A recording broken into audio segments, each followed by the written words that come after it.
Joe Cutter. Alright. Hey. Shout out to KoolLondon. More after this.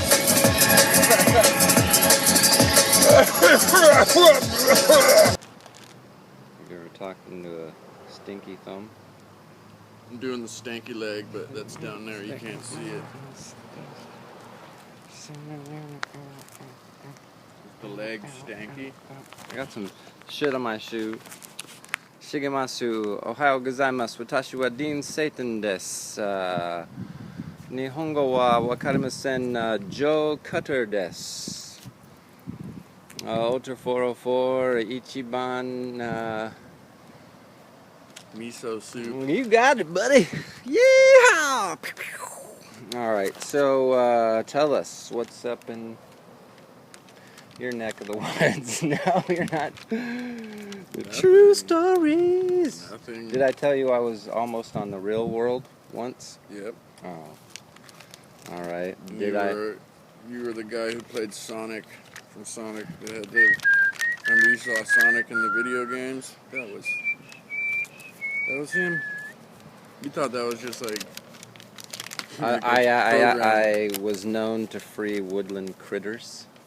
I'm one of people they don't know that about the video games that we grew up on, is that those weren't just graphics. People, like human beings actually played those characters.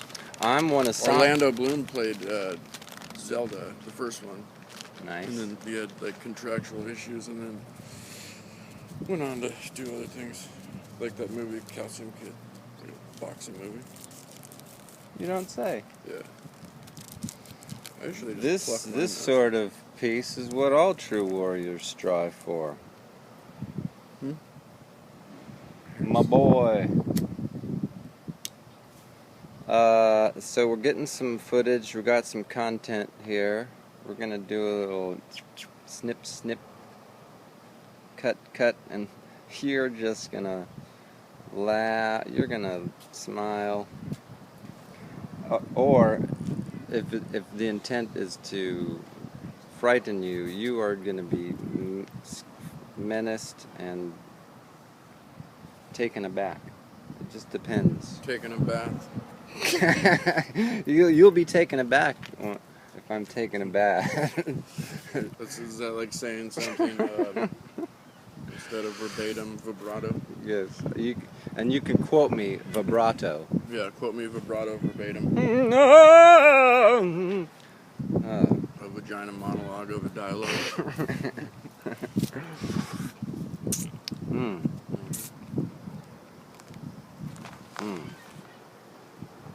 Alright, well, we're hanging out Coming to you live from Oakland. Look for it. Check the rap pages. We're out here in Oakland, as far as you know. Coming to you live from San Mateo. Not where I live. That's where we're at. We are not anywhere where you've ever heard of. Look at them teeth. Ugh. Ugh. I'm still working out how to smile. Is this it?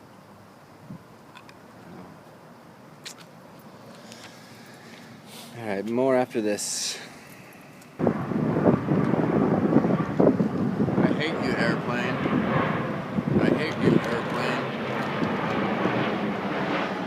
airplane. Whoa, in the sunshine. Whoa, shit. What's it doing?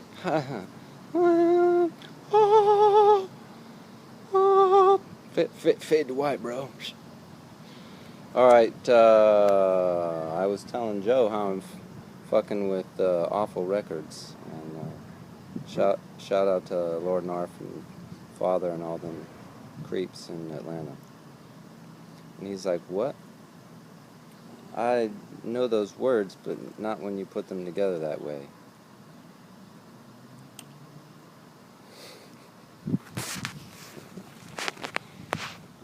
Alright, hold it, man. Testify, preach, Joe. Can't see. Speak it, tell it. I usually just kind of don't shower until the people I'm around say something.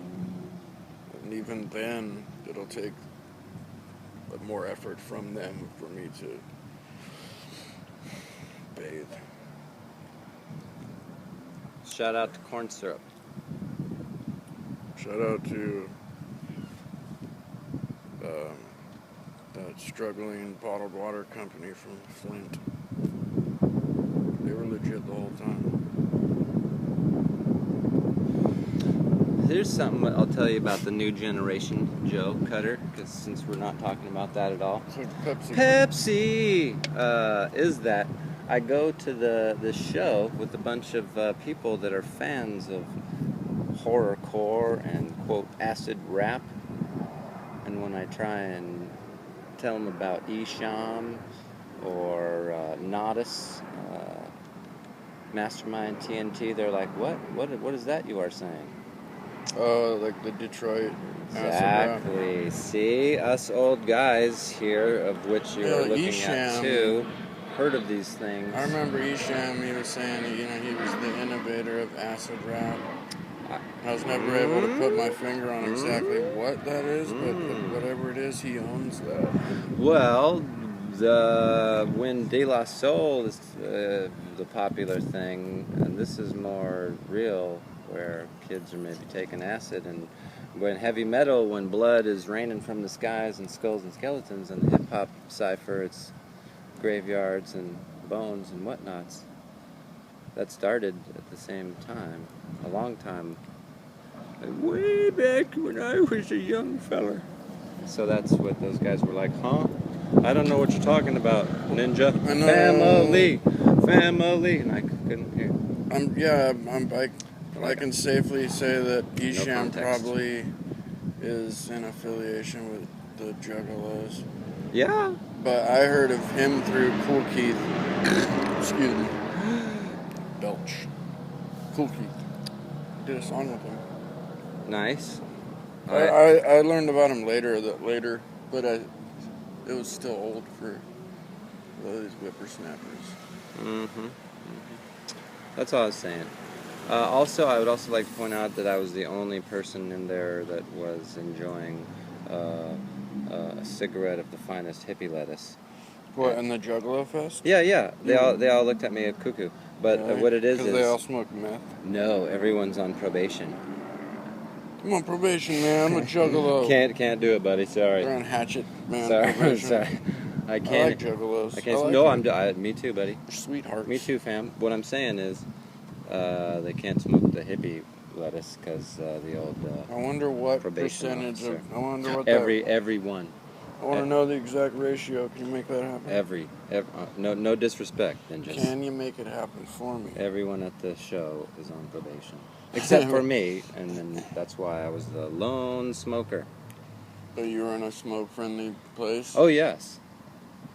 I saw. There's no way you were the only person smoking. I couldn't. Maybe there were kids that smoked before. I could not tell a lie. They got there, and they were more of like the incognito. They were discreet. Juggalos. Hatchet Man tat. I got a Hatchet Man tat right here.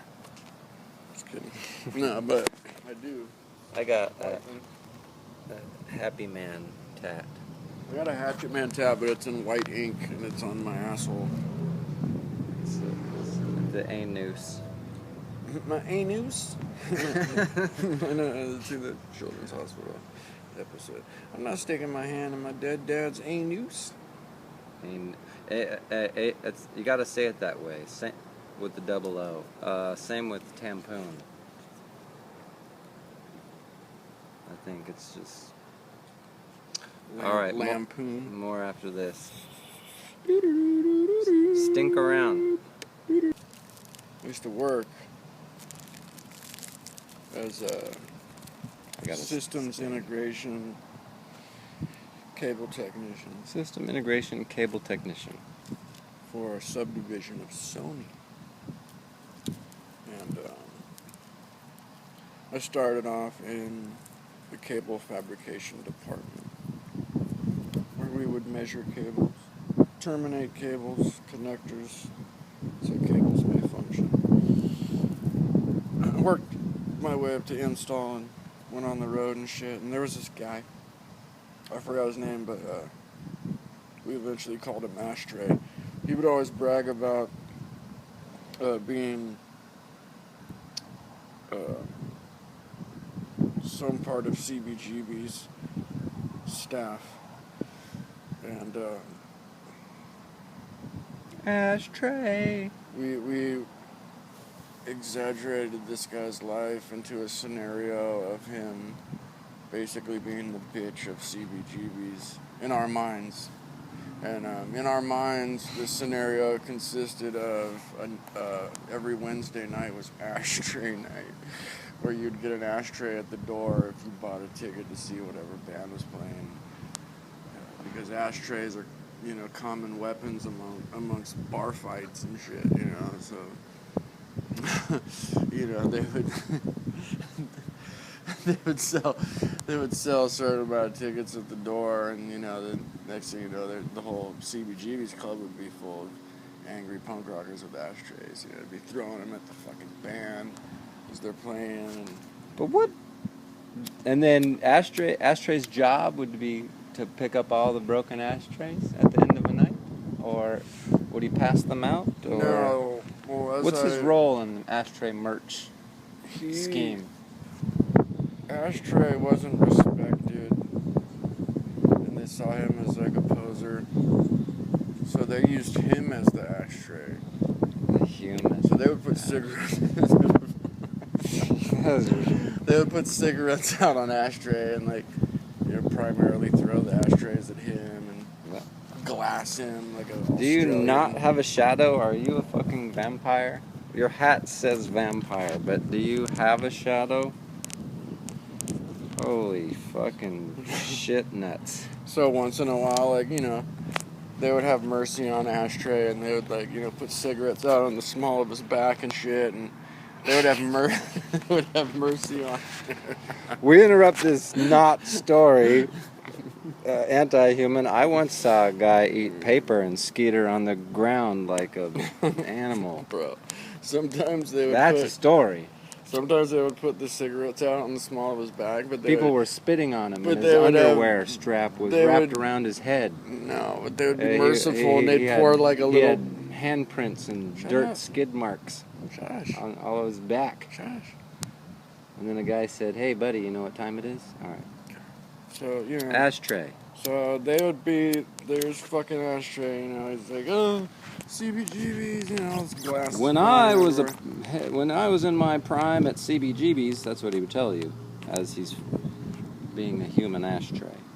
So, like I said, you know, they'd put cigarettes out on the small of his back, but they'd be merciful sometimes and, like, pour a little beer on it first, so it's, you know, and the ashtray would look up at whoever, you know. Thank you.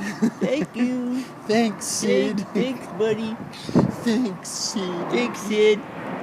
They claimed to fame was Sid Vicious. And then, yeah, when he was really drunk, he would tell you the story of how Sid Vicious burned him with a cigarette.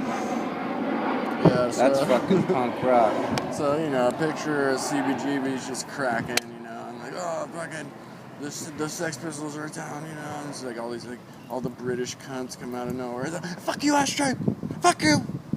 You fucking bloody cunt! You bloody cunt! Fuck you, Ashtray! And then they'd put a cigarette out on him. The crowd would go wild. I'm not gonna pour no beer in a small of your back, Ashtray! Fuck you, Ashtray! Fuck you! 1, 2, 3, 4! And then the next song would start. Fuck you, Ashtray!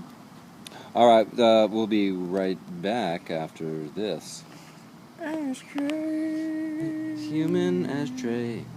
Small of your back.